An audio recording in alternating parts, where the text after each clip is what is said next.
హరే కృష్ణ. భక్తులందరికీ స్వాగతం. ఇవాళ భగవద్గీత క్లాస్కి ప్రార్థనతో మొదలు పెడదాము. అందరూ కూడా ప్రార్థించండి నాతో పాటు. దయచేసి వీడియో ఆన్ చేసి క్లాస్ వినడానికి ప్రయత్నించండి. అందరికీ నివేదన. ఓం నమో భగవతే వాసుదేవాయ. ఓం నమో భగవతే వాసుదేవాయ. ఓం నమో భగవతే వాసుదేవాయ. ఓం అజ్ఞానతిమిరాంధస్య జ్ఞానాంజనశలాకయా చక్షురున్మిలితం येन తస్మై శ్రీగురవే నమః.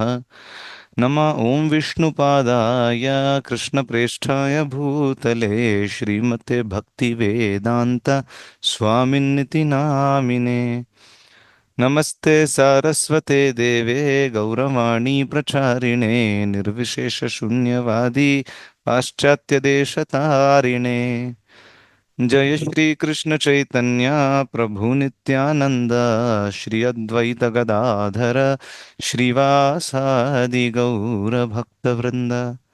హరే కృష్ణ కృష్ణ కృష్ణ హరే హరే, హరే రామ రామ రామ హరే హరే. హరే కృష్ణ. భక్తులందరికీ స్వాగతం ఇవాళ భగవద్గీత క్లాస్కి. అయితే మనం చర్చిస్తున్నది 9వ అధ్యాయము. 9వ అధ్యాయంలో ఎక్కడి దాకా మనం చర్చించాం గుర్తుందా? ఎవరికైనా చెప్తారా? 19వ శ్లోకం అయిపోయింది ప్రభుజీ. Very good. 19వ శ్లోకం అయిపోయింది. అయితే ఇప్పుడు మనం చర్చించబోయేది 20వ శ్లోకము. అయితే మీకు అందరికి తెలుసు, ఈ 3 రకాల ఉపాసకులు ఎవరైతే ఉన్నారో, ఆ, విశ్వరూప ఉపాసన, ఇంకా ప్రతీకోపాసన, ఇంకా ఎవరికైనా గుర్తుందా? అహం ఉపాసన. రైట్, ఈ 3 రకాల ఉపాసకులు ఉన్నారనమాట. సో అందులో మనము 16 నుండి 19 వరకు కంప్లీట్ చేసాము. అది ఏ ఉపాసన ఎవరైనా చెప్తారా? గుర్తుందా? హ్యాండ్ రేస్ చేయండి. 16 నుండి 19 వరకు. నో? ఎస్, రమ్య మాతాజీ చెప్పండి. విశ్వరూప ఉపాసకుల గురించి చెప్పారు Prabhuji. Yeah, very good, nice. విశ్వరూప ఉపాసన గురించి మనం చూసాము. ఏ విధంగా భగవంతుడు ఆల్దో వ్యక్తిగత రూపంలో తను ఆ, ఆధ్యాత్మిక జగత్తులో ఉంటారు, వైకుంఠంలో, గోలోకంలో. కానీ ఇక్కడ కూడా సర్వవ్యాప్తమై ఉన్నారు. స్టార్ట్ ఎలా చేశారు? యజ్ఞం నుంచి చేశారు. కరెక్టా? యజ్ఞంలో నేను ఉంటాను. దాని తర్వాత వర్షాలు, తపామ్యహమహం వర్షం అని చెప్పారు. తపము అంటే హీట్, సూర్యుడి తేజస్సు, వర్షము, ఇదంతా కూడా నేనే కంట్రోల్ చేస్తాను అని చెప్పారనమాట. ఆ విధంగా భగవంతుడు సర్వవ్యాప్తమై ఉన్నారు అనే విషయాన్ని మనం చూసాం. దాని తర్వాత ఇప్పుడు మనం చూడబోయేది 20వ శ్లోకం నుండి. సో 20వ శ్లోకం నుండి ఏదైతే చూస్తున్నామో అది ప్రతీకోపాసన గురించి మాట్లాడబోతున్నాం కృష్ణుడు ఇప్పుడు. ఓకే, 20వ శ్లోకం ఏంటి? ప్రతీకోపాసన గురించి. రైట్, ఈ 3 రకాల ఉపాసకులు ఎవరైతే ఉన్నారో ఇది 15వ శ్లోకంలో వచ్చింది. మీకు అందరికి గుర్తుంటుంది, దశ రివిజన్ కోసం చెప్తున్నాను. అహం గ్రహోపాసన, ప్రతీకోపాసన, విశ్వరూప ఉపాసన. అహం గ్రహోపాసన ఏదైతే ఉందో అది ఆల్రెడీ భగవంతుడు చర్చించారు. రైట్, 11, 12 శ్లోకాలలో. రిఫరెన్స్ గుర్తుపెట్టుకోండి.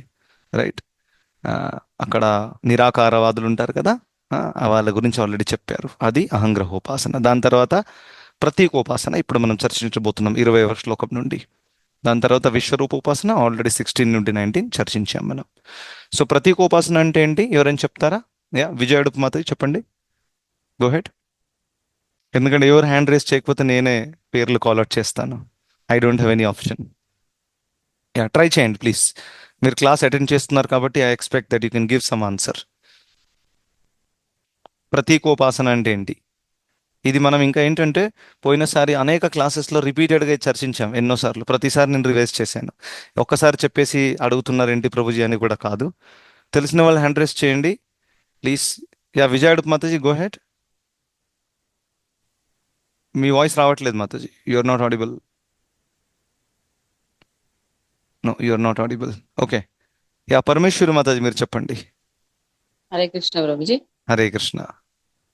అది మూడు అంటే అందరి దేవతల్ని కొల్చడం, వెరీ గుడ్, పూజించడం.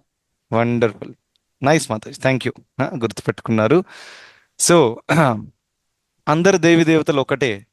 ఆ, అందరిలో భగవంతుడు ఉన్నాడు, మీరు ఎవరినైనా పూజించండి, కరెక్టా? సో ఆ విధంగా కొంతమంది లిస్ట్ పెట్టుకుంటారు, సోమవారం ఈ దేవుణ్ణి, మంగళవారం ఆ దేవుణ్ణి, థర్స్డే ఈ దేవుణ్ణి, ఆ విధంగా అందరిని ఉపాసన చేస్తారు.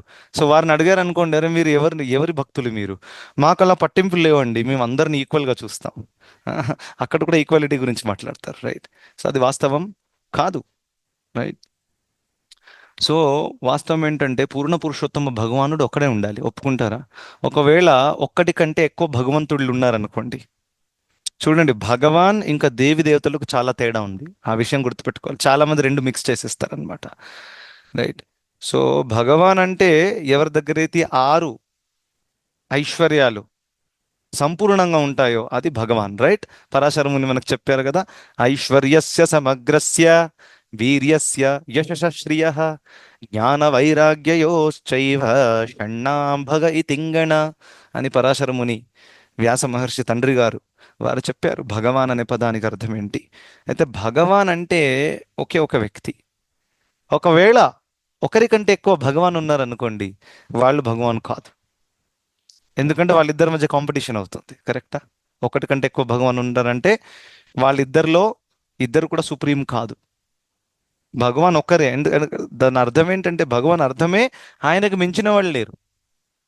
మించిన వాళ్ళు లేరు అని అనగానే ఒకే వ్యక్తి ఉండాలి కదా, ఇద్దరు ఉండకూడదు, రైట్? సో ఆ విధంగా లాజికల్గా మనం కృష్ణుడు చెప్పారు భగవద్గీతలో, మత్తః పరతరం నాణ్యత్ కించిదస్తి ధనంజయ, నాకు మించిన సత్యము లేదు అని క్లియర్గా అనేక చోట్లలో కృష్ణుడు చెప్పడం జరిగింది. అది భగవాన్. ఇంకా మనం ఈ 33 కోట్లు ఏదైతే చూస్తామో అది దేవి దేవతలు, రైట్? వాళ్ళు పూర్ణ పురుషోత్తమ భగవానుళ్ళు కాదు. కానీ ఈ ప్రతీకోపాసకులు ఎవరైతే ఉన్నారో వీళ్ళు ఆ దేవి దేవతలను ఆరాధిస్తారు, అందరిలో అందరూ ఒకటే, అందరూ భగవంతుళ్ళే ఆ భావంతో చేస్తారనమాట. ఇంకా ఈ ప్రతీకోపాసన చేసే వాళ్ళల్లో మీరు చూస్తే వీళ్ళు జనరల్గా ఒక భౌతిక కోరిక తీర్చుకోవడానికి వస్తారు. యా, ఎందుకంటే జనరల్గా దేవి దేవతల దగ్గరికి ఎవరైనా వెళ్ళి మోక్షం అడుగుతారా? అడగరు. దేవి దేవతల దగ్గరికి వెళ్ళి భౌతిక కోరిక తీర్చండి స్వామి అని కోరుకుంటారు, రైట్? ఒక నా ఫ్రెండ్ ఉన్నాడు అనమాట, కొత్త బిజినెస్ స్టార్ట్ చేశాడు. అకస్మాత్తుగా గణపతి భక్తుడైపోయాడు. అరే ఇప్పటిదాకా నేను చూడలేదే నువ్వు గణపతి భక్తి చేస్తున్నావు. అకస్మాత్తుగా బిజినెస్ ఫస్ట్ రోజు గణపతి స్థాపన చేస్తారు కదా దుకాణంలో, ఎందుకు? విఘ్నహర్త కాబట్టి. నా బిజినెస్లో ఎటువంటి ప్రాబ్లమ్స్ రాకూడదు, గణపతి ఉంటే అంతా చూసుకుంటాడు, రైట్? అకస్మాత్తుగా గణపతి గుర్తొచ్చాడు. అయితే గణపతిని ఎందుకు ఆరాధిస్తున్నాడు తను అకస్మాత్తుగా? అయ్యో గణపతి, మీ మీద నాకు ప్రేమ పొంగిపోతుంది, మీరు లేకుండా నేను ఉండలేకపోతున్నాను. అకస్మాత్తుగా అలా వచ్చిందా? రాలేదు. దేనివల్ల వచ్చింది? నేను బిజినెస్ చేస్తున్నాను, ఆ బిజినెస్ చక్కగా నడవాలంటే మీరు నాకు కావాలి, అంటే నా అవసరాలు తీర్చుకోవడానికి నువ్వు నాకు కావాలి. ఇక్కడ ప్రేమ ఎక్కడుంది? దీన్ని బిజినెస్ అంటారు, కరెక్ట్? సో ఆ విధంగా దేవి దేవతల్ని జనరల్గా చాలా మంది ఆరాధిస్తారు. ఇంకేంటది, మొక్కులు కూడా పెట్టుకుంటారు, కరెక్టా? మొక్కుకుంటారు అనమాట, నాకు ఈ కోరిక తీరితే నేను ఇచ్చేస్తాను, ఆ కోరిక తీరితే 1000 116 ఇస్తాను, లేకపోతే 100 కొబ్బరికాయలు కొడతాను. ఈ విధంగా కూడా చాలా మంది తిరుపతికి వెళ్ళి కూడా శ్రీ మహావిష్ణువు అక్కడ నిలబడి ఉన్నారు, ఆయన భగవద్ధామానికి వెళ్ళగలిగే ఆశీర్వాదం ఇవ్వడానికి రెడీగా ఉన్నారు. ఇలా ఉంటుంది చెయ్యి, ఏంటది? సర్వధర్మాన్ని పరిత్యజ్య మామేకం శరణం వ్రజ అంటున్నారు బాలాజీ తిరుపతిలో. ఇలా చెయ్యి ఇలా పెట్టినప్పుడు దాని అర్థం ఏంటి? నా శరణాన్ని తీసుకోండి, అనవసరమైన కోరికలు అడగకండి నన్ను, భౌతికమైనటువంటివి. అది నేను తీర్చినా నువ్వు సుఖంగా ఉండలేవు, ఎందుకంటే నీ కర్మలు ఏది రాసిందో అది వస్తుంది, ఎందుకు టైం వేస్ట్ చేస్తావు అని భగవంతుడు ఆలోచిస్తున్నారు. ఆలోచించడం కాదు, ఆ విషయాన్ని భగవద్గీతలో కూడా చెప్పానయ్యా, చదవయ్యా వెళ్ళి అని కూడా చెప్తున్నారు బాలాజీ అక్కడ నిలబడి. కానీ అది మనం వింటున్నామా లేదా అనేది పెద్ద ప్రశ్న, రైట్? సో ఎవరైతే భక్తి మార్గంలో కనెక్టెడ్గా ఉన్నారో వాళ్ళకి తెలుస్తుంది, ఇది మన స్పెషల్ ప్రివిలేజ్. సాధారణమైన వ్యక్తులు ఎవరైతే భగవద్గీత చదవలేదో వాళ్ళకి తెలియదు అనమాట. వాళ్ళు వెళ్తారు, చాలా మంచిది, చాలా సుకృతి దక్కుతుంది, నో డౌట్. తిరుపతిలో ప్రసాదం తినడము అంతా చాలా మంచిది. కానీ ఎప్పటిదాకైతే మనము కమిట్మెంట్స్ తీసుకోమో, ఎప్పటిదాకైతే దృఢ నిశ్చయం ఉండదో, అప్పటిదాకా భగవద్ధామానికి వెళ్ళరాదు మనం. ప్రభుజీ నేను 50 సంవత్సరాల నుంచి ప్రతిసారి తిరుపతికి వెళ్తున్నా, అంత్యకాలంలో భగవద్ధామానికి వెళ్తానా? ఎవరైనా ఆన్సర్ చేస్తారా దీనికి? 50 సంవత్సరాలు అవుతున్నాయి, తిరుపతి మిస్ అవ్వలేదండి నేను. ప్రతిసారి లేదు ప్రభుజీ. వెళ్ళినప్పుడు 10,000 రూపీస్ డొనేషన్ ఇస్తున్నాను. చాలా పెద్ద బిజినెస్ మ్యాన్ నేను. 10,000 రూపీస్ డొనేషన్ ఇస్తాను, ప్రదక్షిణ చేస్తాను, 7 కొండలు కాళ్లతో నడుస్తాను మీదికి. చాలా మంది ఇవాళ టాటా సుమోలు అందులో వెళ్తారు బండ్లు కట్టుకొని. నేను కాళ్లతో నడుస్తాను గురూజీ, అయితే నేను భగవద్ధామానికి వెళ్ళొచ్చా? భక్తి చేయలేదు కదా ప్రభుజీ, వాళ్ళు భక్తి చేయలేదు అందుకనే వెళ్ళారు ప్రభు. తను అనుకుంటున్నాడు తను చేసేది భక్తి అని. కా- కాదు ప్రేమ ప్రభుజీ. కూడా లేదు కదా ప్రభుజీ. ఓకే. శ్రద్ధ లేదు. బై ద వే, ఆయన పర్సనల్ గా ఇంటికి వచ్చిన తర్వాత ఏమీ చాంటింగ్ చేయడు, ఏ వర్షిప్ లేదు, ఓన్లీ వారం అంతా బిజినెస్ లోనే గొప్ప బిజీగా ఉంటాడు. చెప్పుకుంటున్నావు ప్రభుజీ, నేను ఇంత డబ్బు ఇచ్చానని నేను నడిచేలాని గొప్ప చెప్పుకుంటున్నాడు. ఓకే, ఎస్, అది కూడా ఒకటి. ఇది అని సెల్ఫిషా? ఓకే. అయితే చూడండి, ఖచ్చితంగా మనం ధామానికి వెళ్ళినప్పుడు, తిరుపతికి వెళ్ళినప్పుడు మనకు ఖచ్చితంగా ఆధ్యాత్మిక ప్రగతి దక్కుతుంది, భగవంతుడి ఆశీస్సులు దక్కుతాయి. కానీ మనకి ఉన్నతమైన గమ్యం ఏదైతే ఉందో అక్కడికి చేరాలి అని అంటే, ఎప్పటిదాకా ఒక వ్యక్తి సీరియస్ అవ్వడో, కమిట్మెంట్స్ తీసుకోరో, అప్పటిదాకా భగవద్ధామంలో ఎంట్రీ లేదండి. మనం అంతా తిరుపతిలో వెంకటేశ్వర స్వామికి డొనేట్ చేసి, సమాజ సేవ చేసి, బహుశా మనకి మన పాపాలు కొన్ని నశించిపోయవచ్చు, లేకపోతే పై వచ్చే జన్మలో ఒక మంచి ధనవంతుల కుటుంబంలో జన్మించవచ్చు, మంచి ఐశ్వర్యం రావచ్చు, ఇవన్నీ కూడా రావచ్చు. కానీ భగవద్ధామానికి వెళ్ళడం అనేది కుదరదు. అంత సీరియస్ మ్యాటర్, అది చాలా సీరియస్ మ్యాటర్. ప్రభుపాదుల వారు చెప్పేవారు, భగవద్ధామానికి వెళ్ళడానికి యాక్చువల్గా అది ఈ కలియుగంలో బద్ధజీవులకు సాధ్యమే కాదు యాక్చువల్గా, కలియుగ పరిస్థితి. అందుకనే భగవంతుడు మనకి ఒక ఆఫర్ ఇచ్చారు, హరినామం ఇంట్రడ్యూస్ చేసి ఇచ్చేశారు. తీసుకోండి సార్ ప్లీజ్, మీరు తపస్యలు ఇవన్నీ చేసి భగవద్ధామానికి వెళ్ళరు, ఎవరు కలియుగంలో వెళ్ళరాదు. అందుకని హరినామం ఇచ్చారు, ఆ హరినామం చేసి వెళ్ళిపోవచ్చు చాలా ఈజీగా. ఆ ప్రాసెస్ ఉంది. సో హరినామం పట్ల చేయాలంటే కూడా కమిట్మెంట్ కావాలి కదా. హరినామం అంటే సంవత్సరానికి ఒకసారి అకస్మాత్తుగా తిరుపతికి వెళ్ళగానే గోవిందా గోవిందా అని చేసేసాను, మళ్ళీ ఇంటికి వచ్చి సినిమాలు చూస్తున్నాను సంవత్సరం అంతా, మళ్ళీ అక్కడికి వెళ్ళి అకస్మాత్తుగా నేను విష్ణు భక్తుడిని అయిపోయాను. ఇందులో ఏమైంది? మంచిదే, అక్కడ వెళ్తున్నారు కనీసం సంవత్సరానికి ఒకసారి, అప్రిషియేట్. కానీ కమిట్మెంట్స్ లేవు, ఒప్పుకుంటారా? సంకల్పం లేదు. సంకల్పం ఉన్న వ్యక్తి రోజు చేస్తాడు కదా, తిరుపతిలో ఉన్నా ఎక్కడున్నా రోజు చేస్తాం, కరెక్ట్? సో ఆ విధంగా సంకల్పం ఉన్న వాళ్ళే ఆధ్యాత్మిక జీవితంలో ఎదగలుగుతారు, భగవద్ధామానికి వెళ్ళగలుగుతారు. సో ఎనీవే, దేవి దేవతలను ఆరాధిస్తారు చాలా మంది భౌతిక కోరిక తీర్చుకోవడం కోసం. దాని గురించి ఇప్పుడు 20వ శ్లోకంలో కృష్ణుడు చెప్పబోతున్నారు. ఇది మనం ఇప్పుడు చూద్దాం. ఓకే, సో నేను స్క్రీన్ మీద డిస్ప్లే చేస్తాను, చదవాలనుకునే వాళ్ళు హ్యాండ్ రేస్ చేయండి. Okay, any hands raised? No. Okay, Maithili Mataji is raising hand. Hare Krishna, go ahead. Hare Krishna Prabhuji, దండోత్పన్నం. దండోత్ ప్రణామ్. త్రైవిద్యామాం సోమ పాపూత పాపా యజ్ఞైరిష్ట్వా సర్గతిం ప్రార్థయంతే తే పుణ్యమాసాద్య సురేంద్రలోకం అశ్నంతి దివ్యాన్ దివి దేవ భోగాన్. అనువాదము: స్వర్గలోకాలను కోరుకుంటూ వేదాధ్యయనము చేసి సోమరసము త్రాగేవారు పరోక్షంగా నన్నే అర్చిస్తారు. పాపాలు తొలగి పునీతులై వారు పుణ్య ఇంద్రలోకంలో జన్మించి దేవభోగాలను అనుభవిస్తారు. హరే కృష్ణ ప్రభుజీ, దండోత్పన్నం. హరే కృష్ణ, చాలా చాలా ధన్యవాదాలు. అయితే మనం ఇప్పుడు చూస్తాము, జనరల్గా ఆధ్యాత్మిక మార్గము అని అంటే కేవలం మనం అనుకోకూడదు, ఆధ్యాత్మిక మార్గంకి పరాకాష్ట ఆఫ్ కోర్స్ శుద్ధ భక్తి, రైట్? కానీ ఇనీషియల్ స్టేజెస్ ఏవైతే ఉంటాయో ఆధ్యాత్మికంలో, ధర్మ మార్గంలో, అవి భౌతిక కోరికలతో మిశ్రమం ఉంటుంది అందులో, రైట్? ఎందుకంటే అకస్మాత్తుగా ఒక వ్యక్తి ఆధ్యాత్మిక జీవితం స్టార్ట్ చేసినప్పుడు అకస్మాత్తుగా శుద్ధ భక్తుడు అయిపోతాడని రూల్ ఏం లేదు. అఫ్ కోర్స్ ఒకవేళ ఆ వ్యక్తి పూర్వజన్మలో గొప్ప భక్తుడై ఉంటే తను అక్కడి నుంచి కంటిన్యూ చేయొచ్చు, అది వేరే విషయం. సో ఆ విధంగా చాలా మంది వేదాలు చదువుతారు. ఇప్పుడు వేదాలు ఇవన్నీ కూడా మనకు ఎందుకు ఇచ్చారు వ్యాస మహర్షి? అల్టిమేట్గా మీరు చూస్తే జీవితపు ఉద్దేశం తెలుసుకొని ఈ సంసార చక్రం నుంచి బయటికి పడడానికి ఇచ్చారు. కానీ అందరూ కూడా దాన్ని డైరెక్ట్గా స్వీకరిస్తారా? స్వీకరించరు. ఇప్పుడు ఈ మెసేజ్ ఏదైతే ఉందో మన హరే కృష్ణ మూమెంట్లో, అంటే ఇస్కాన్లో మీరు చూస్తే మన సింపుల్ మెసేజ్ కరెక్టా? Chant, eat, dance and go back to God head. చాలా సింపుల్ ప్రాసెస్. మరి జపం చేయండి, ప్రసాదం తినండి, కీర్తన డాన్స్ చేయండి, అంత్యకాలంలో భగవద్ధామానికి వెళ్ళిపోతారు. మన సింపుల్ ప్రాసెస్ ఉంది, రైట్? ఎందుకు వెళ్ళాలండి? మానవ జీవితపు లక్ష్యం అండి. ఇవన్నీ కూడా పాయింట్స్ మనకు తెలుసు. ఇప్పుడు ఈ పాయింట్స్ ఈ లోకంలో ఎంతమంది స్వీకరించడానికి రెడీగా ఉన్నారు?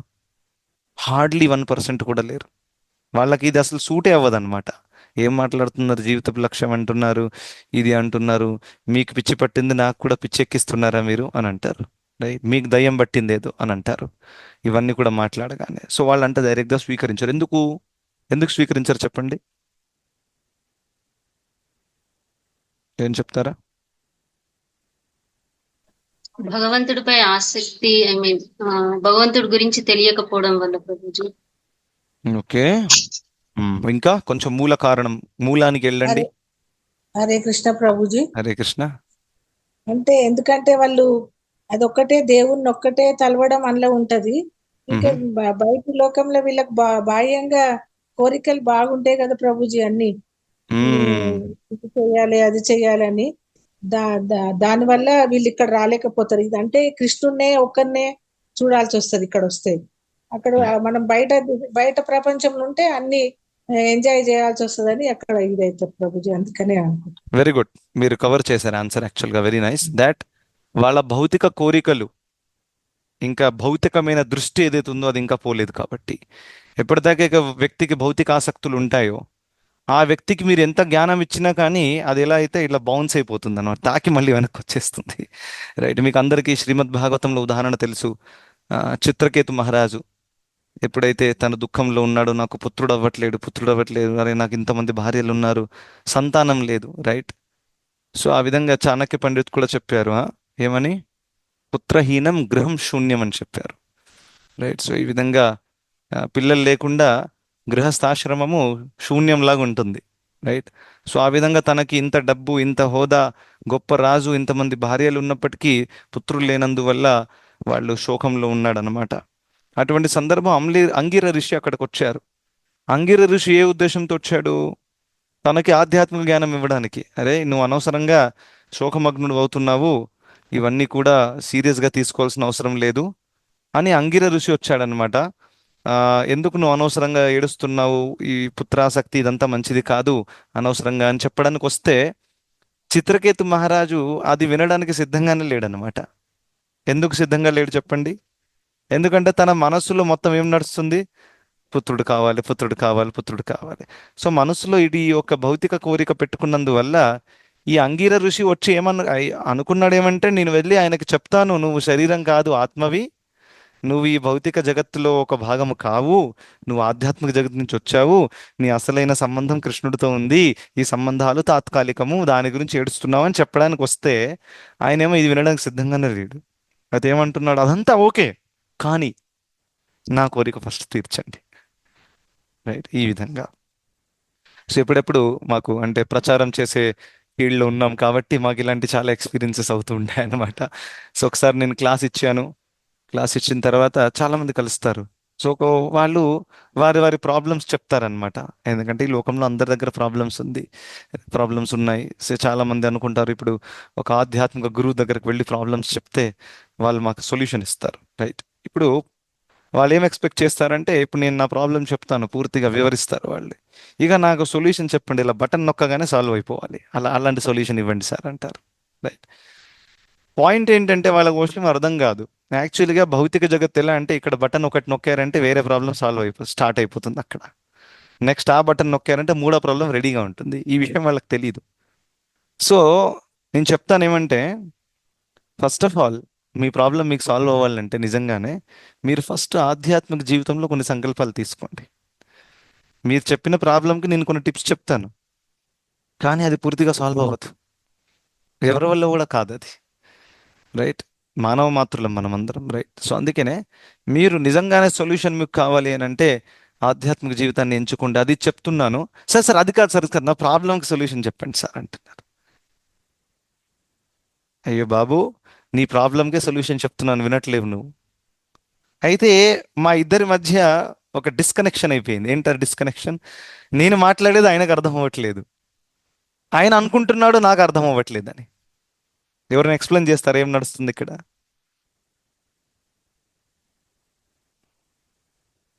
తర్కం అనుకుంటున్నాను ప్రభుజీ నేను. నో. హరే కృష్ణ ప్రభుజీ. చెప్పండి మాతాజీ. ఆయన ప్రాబ్లం కి మీరు సొల్యూషన్ చెప్తున్నారు, బట్ ఆయనకి అది సొల్యూషన్ లాగా అనిపించట్లేదు ప్రభుజీ. కరెక్ట్. ఎస్. అయితే నేను ఆధ్యాత్మిక సంకల్పాలు తీసుకోండి, జపం చేయండి, భగవద్గీత చదవండి అని చెప్తున్నాను. యాక్చువల్గా ఇదే సొల్యూషన్ నేను చెప్తున్నాను కదా. ఎవరైనా కానివ్వండి, భౌతిక జగత్తులో అల్టిమేట్ ప్రాబ్లమ్స్కి సొల్యూషన్ ఆధ్యాత్మిక జీవితమే, రైట్? సో ఆ విధంగా తనకు సొల్యూషన్ చెప్తున్నాను, కానీ తను అనుకుంటున్నాడు ఇదంతా అనవసరం, జపం ఎందుకు, ఇదన్నా సొల్యూషన్ ప్రాబ్లంకి సొల్యూషన్ చెప్పండి అని చెప్తున్నాడు ఆయన, రైట్? సో ఆ విధంగా ఎప్పటిదాకా భౌతికమైన దృష్టి పోదో అప్పటిదాకా ఒక వ్యక్తి ఆధ్యాత్మిక జ్ఞానం ఇచ్చినా కదా బౌన్స్ అయ్యి వెళ్ళిపోతుంది తిరిగి, రైట్? సో అందుకనే వ్యాస మహర్షి ఏం చేశారు, వేదాలలో మ్యాక్సిమం పర్సెంట్ ఏం చెప్పారు, కర్మకాండం ఇచ్చారనమాట. ఇది ఎవరి కోసము? ఇటువంటి వాళ్ళు ఉంటారు కదా, వాళ్ళకి ఆధ్యాత్మిక సొల్యూషన్ చెప్పారు అనుకోండి, ఆత్మ పరమాత్మ అది అసలు ఏమంటారు, జీర్ణం అవ్వదు అంటారు కదా, అలా అవుతుంది అనమాట. సో అందుకనే వాళ్ళ కోసం ఏం చేయాలి అని వ్యాస మహర్షి ఆలోచిస్తే తను ఏమనుకున్నాడు, చూడండి, ఈ లోకంలో భౌతికమైన ఎంజాయ్ చేయాలనే కోరిక అందరికీ ఉంది, దాన్ని కొంచెం ధార్మికంగా చేస్తే మెల్లిమెల్లిగా స్టెప్ బై స్టెప్ ఎదగొచ్చు. ఒప్పుకుంటారా? సో అందుకనే వ్యాస మహర్షి ఏం చేశారంటే, ఈ వేదాలు ఏవైతే ఉన్నాయో ఇందులో మ్యాక్సిమం అంతా కర్మకాండమే ఇచ్చారు. కర్మకాండం అంటే ఏంటి? ధార్మికంగా భౌతిక కోరికలు తీర్చుకోవడం, దాన్ని కర్మకాండం అంటారు. ఫర్ ఎగ్జాంపుల్, ఒక వ్యక్తికి అందమైన భార్య కావాలి, అయితే ఆ వ్యక్తి ఆ వ్రతము ఈ వ్రతము ఆ తపస్సు ఈ తపస్సు చేస్తాడు, వేదాలలో ఉన్న యజ్ఞాలు చేస్తాడు, దేవి దేవతలను ఆరాధిస్తారు, ఉపవాసాలు ఉంటారు, కానీ కోరిక ఏంటి? భౌతికమైనదా ఆధ్యాత్మికమైనదా? ఎవరు చెప్తారు? భౌతిక కోరిక ప్రభుజీ. భౌతిక కోరిక, కరెక్ట్. కానీ ఆ భౌతిక కోరికని తను సరిగ్గా తీర్చుకుంటా, సరిగ్గా అంటే ఏంటంటే పాపం చేయకుండా తీర్చుకుంటున్నాడు, అంటే తపస్సు చేసి అర్హత పెంపొందించుకుని దాని తర్వాత తీర్చుకుంటున్నాడు, కరెక్ట్? సో అది కొంచెం మంచిది, ఎందుకంటే భౌతిక కోరిక తీరినా కానీ ఆ ప్రాసెస్ ఫాలో చేసినందువల్ల తపస్సు ఏంటో నేర్చుకున్నాడు, ఆరాధన ఏంటో నేర్చుకున్నాడు. ఇంకా ఏ వైదిక యజ్ఞాలు తీసుకున్నా కానీ అందులో శ్రీ మహావిష్ణువు మంత్రాలు ఉంటాయి, అయితే హరినామం కూడా ఉచ్చరించాడు, రైట్? సో ఆ విధంగా తన భక్తి ఇండైరెక్ట్గా స్టార్ట్ అయింది, ఒప్పుకుంటారా? ఇండైరెక్ట్గా, డైరెక్ట్గా కాదు. సో ఆ విధంగా తను అలా చేసి చేసి చేసి చేసి ఒకసారి అకస్మాత్తుగా తను ఈ కర్మకాండం నుండి జ్ఞానకాండానికి వచ్చే అవకాశం ఉంటుంది. వేదాలలో కర్మకాండము, జ్ఞానకాండము, ఉపాసన కాండము, ఈ 3 భాగాలు ఉంటాయన్నమాట. సో జనరల్గా ప్రోగ్రెషన్ ఎలా ఉంటుందంటే, ఒక వ్యక్తి కర్మకాండంలో అనేక జన్మలు గడిపిన తర్వాత తను ఆలోచిస్తాడు, అరే నేను ఎన్ని కోరికలు తీర్చుకున్నానే ఇన్ని జన్మలలో, అది కావాలనుకున్నాను, ఇది కావాలనుకున్నాను, సోమరసం కావాలనుకున్నాను, స్వర్గానికి వెళ్ళాలను, అన్నీ వచ్చాయి, అయినా కానీ నాకు సంతృప్తి ఇంకా రాలేదు, ఇంకా వెతుకుతున్నాను. అప్పుడు ఒక వ్యక్తి అథాతో బ్రహ్మ జిజ్ఞాస ఆ స్టేజ్కి వస్తాడనమాట. అంటే తను ఇప్పుడు ఆలోచించడం మొదలు పెడతాడు, అసలు ఏంటి లోకం, ఏంటి, ఎందుకు ఇక్కడ సుఖం లేదు, ఎందుకు దుఃఖాలు వస్తున్నాయి, ఎందుకు నాకు సంతృప్తి లేదు అనే ఒక జిజ్ఞాస ఉత్పన్నమవుతుంది. కర్మకాండంలో జిజ్ఞాస లేదు, గుర్తుపెట్టుకోండి. ఉందా? జిజ్ఞాస లేదు. ఉన్నా కానీ ఎటువంటి జిజ్ఞాస? భౌతిక జిజ్ఞాస, రైట్? స్వర్గానికి వెళ్ళాలంటే ఏం చేయాలి చెప్పండి? ఇక ఆయన లిస్టు చూస్తాడు, వేదాలు చూస్తాడు, ఒక బ్రాహ్మణుడు వస్తాడు, ఆయన చెప్తాడు ఇది ఇది చెయ్యండి అని చేస్తారు. కానీ ఆధ్యాత్మిక జిజ్ఞాస లేదు. జీవితం ఏంటి, నేను శరీరాన్ని ఆత్మన మృత్యు తర్వాత ఏమవుతుంది? ఇప్పుడు ఆ కర్మకాండంలో బిజీ ఉన్న వ్యక్తిని పట్టుకొని, అరే మృత్యు తర్వాత ఏమవుతుందో తెలుసా, ఆధ్యాత్మిక జగత్ అంటే ఏంటో తెలుసా అని చెప్పండి, తనకి ఇంట్రెస్ట్ ఉండదు, రైట్? అరే నువ్వు బిజీగా ఉన్నాను సార్, మీరు తర్వాత రండి, ఇక్కడ జస్ట్ ఇంకా 2 రోజులు ఉపవాసం చేస్తే నాకు ఒక పెద్ద ఆఫర్ వస్తుంది ఇక్కడ. ఆ విధంగా తను బిజీగా ఉన్నాడు అనమాట. సో అలా కర్మకాండం ఇచ్చారు, మెల్లిమెల్లిగా స్టెప్ బై స్టెప్ బయటికి రావడానికి. ఈ కర్మకాండం చేసే వాళ్ళే ప్రత్యేకంగా ఐదర్ దేవి దేవతలను ఆరాధిస్తారు, లేకపోతే ఎప్పుడెప్పుడు వాళ్ళు కృష్ణుడిని కూడా ఆరాధిస్తారు, కానీ భౌతిక కోరిక తీర్చుకోవడానికి. అలాంటి వాళ్ళు కూడా ఉంటారు. ఫర్ ఎగ్జాంపుల్ మీకు తెలుసు కదా, చతుర్విధ భజంతే మాం జనా సుకృతినోర్జున. ఆర్థో జిజ్ఞాసుర్ అర్థార్థి. సో అర్థార్థి అంటే ఎవరు? ఎవరైతే ధనము కోరుకుంటున్నారో, ఒక భౌతిక కోరిక, ఫర్ ధనము కావాలి, పెద్ద ప్రాపర్టీ కావాలి, అటువంటిది కృష్ణుడి దగ్గర కూడా వస్తారనమాట. సో ఈ శ్లోకంలో కృష్ణుడు ఏం చెప్తున్నారంటే, ఇటువంటి వాళ్ళు ఎవరైతే భౌతిక కోరికలు ఉన్నాయో వీళ్ళు త్రైవిద్య. త్రైవిద్య అంటే 3 వేదాలు ప్రత్యేకంగా సామ యజుర్ రిగ్. ఈ 3 వేదాలలో కర్మకాండం ఎక్కువగా ఉంది. ఇంకా ఈ కర్మకాండం ప్రాసెస్ ఫాలో చేసి వాళ్ళు ఏం చేయడానికి ప్రయత్నిస్తారు? వాళ్ళు నేను స్వర్గానికి వెళ్తాను, సోమరసం తాగుతాను, ఆ, అక్కడ అందమైన అప్సరలు ఉంటారు, మేనక, రంభ, ఊర్వశి, ఎంజాయ్ చేస్తాను వాళ్ళతో. ఇంకా అక్కడ అక్కడ భోగము కూడా దాంట్లో లిమిటేషన్స్ ఉండవన్నమాట. ఇక్కడ ఈ శరీరానికి లిమిటేషన్స్ ఉన్నాయి, రైట్? ఇప్పుడు మీకు గులాబ్ జామున్ అంటే చాలా ఇష్టం, కానీ ఒక 3-4 దానికంటే ఎక్కువ తినగలుగుతారా? ఎంజాయ్ చేయలేం దాని తర్వాత. ఎందుకంటే శరీరం ఎలా తయారయ్యింది, ఎక్కువ ఎంజాయ్ చేయరాదని. కృష్ణుడు అలాంటివి పెట్టారనమాట. ఎంత కోరిక ఉన్నా కానీ ఈ మషిన్ సపోర్ట్ చేయదు, లిమిటేషన్స్ ఉన్నాయి. కానీ ఒక వ్యక్తి స్వర్గానికి వెళ్తే అక్కడ అన్లిమిటెడ్ గులాబ్ జామున్ తినొచ్చు, శరీరానికి ఏం ప్రాబ్లం రాదు. అన్లిమిటెడ్ ఇంత పెద్ద ప్లేట్ తీసుకొని పొద్దున్న నుంచి రాత్రి దాకా గులాబ్ జామునే తింటున్నారు మీరు. ఇంకా టంగ్కి మంచి ఎంజాయ్మెంట్ వస్తుంది, కడుపులోకి వెళ్తుంది, కడుపులో ఏం ప్రాబ్లం రావట్లేదు. అటువంటి ఎంజాయ్మెంట్ స్వర్గంలో ఉంటుంది అనమాట. సో ఆ విధంగా నేను ఇలా పిల్లలకు ఒకసారి క్లాస్ ఇస్తున్నాను అన్నమాట. ఈ పాయింట్ ఎక్స్ప్లెయిన్ చేశాను. అయితే వాళ్ళందరూ అన్మ్యూట్ చేసి, ప్రభుజీ మేము స్వర్గానికి వెళ్తాం ప్రభుజీ ప్లీజ్, అది బాగా అనిపిస్తుంది నాకు, భగవద్ధామానికి వెళ్తే స్వర్గమే బాగుంది అని వాళ్ళు చెప్తున్నారు. పాపం అమాయకులు పిల్లలు. నేనన్నా ఇంకా పూర్తి స్టోరీ చెప్పలేను నేను ఇంకా. భగవద్ధామం ఎలా ఉంటుందో దాని గురించి ఎక్కువ చెప్పలేదు.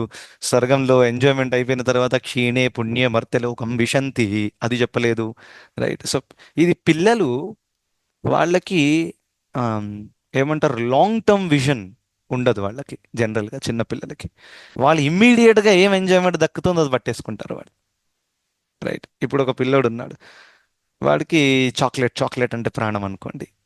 ఇప్పుడు మీ చేతిలో ఒక చాక్లెట్ చూశాడు, కావాలని ఏడుస్తున్నాడు, చాక్లెట్.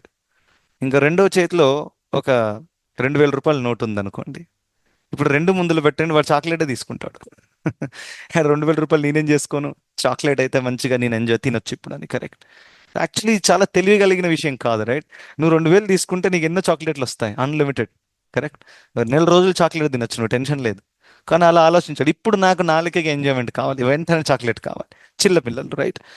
అది బాలబుద్ధి అంటారు దీన్ని, రైట్?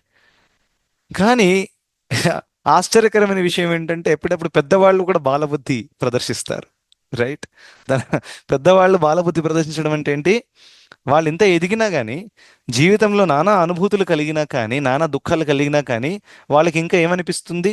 ఇంకా ట్రై చేస్తాను, భౌతికంగా హ్యాపీ అవ్వచ్చు, రైట్? ఈ యాంగిల్లో ట్రై చేస్తాను, ఆ యాంగిల్లో ట్రై చేస్తాను, బహుశా ఒక కొత్త ఇల్లు తీసుకుంటే నేను హ్యాపీ అయిపోతాను.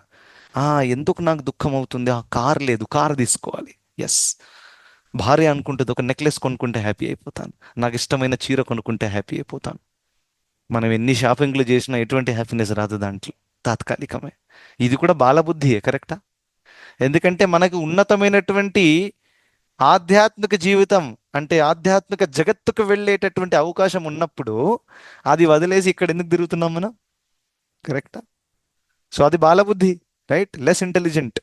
సో ఆ విధంగా అటువంటి వాళ్ళు ఈ త్రైవిద్య వేదాలలో ఉన్నటువంటి కర్మకాండాన్ని ఫాలో చేస్తారు. అందుకని కృష్ణుడు కూడా వాళ్ళని వేరే వేరే శ్లోకాలలో చెప్పారనమాట. ఇటువంటి వాళ్ళు తక్కువ బుద్ధి కలిగిన వాళ్ళు అనమాట. శ్రీ మహావిష్ణువు తిరుపతిలో నిలబడి, వయ్యా నువ్వు వైకుంఠానికి వచ్చేయ్యా, ద్వారం ఓపెన్ చేస్తాను, కేవలం నారాయణ అని జపించు నా నామము, రా అయ్యా అంటే కూడా మనకి ఇంట్రెస్ట్ లేదు. వైకుంఠానికి తర్వాత వస్తాను, నాకు చాలా పని ఉంది, నాకు వెళ్ళొస్తాను ఇప్పుడు అని మన జీవితంలో మనం బిజీగా ఉన్నాం. బిజినెస్ పెంచాలి, అది పెంచాలి, దాంట్లోనే జీవితం అంతా పోతుంది. కరెక్ట్? అరే భగవంతుడు భక్తి ఎప్పుడు చేస్తాము, జీవితం అంటే ఎప్పుడు తెలుసుకుంటాము? కరెక్టా?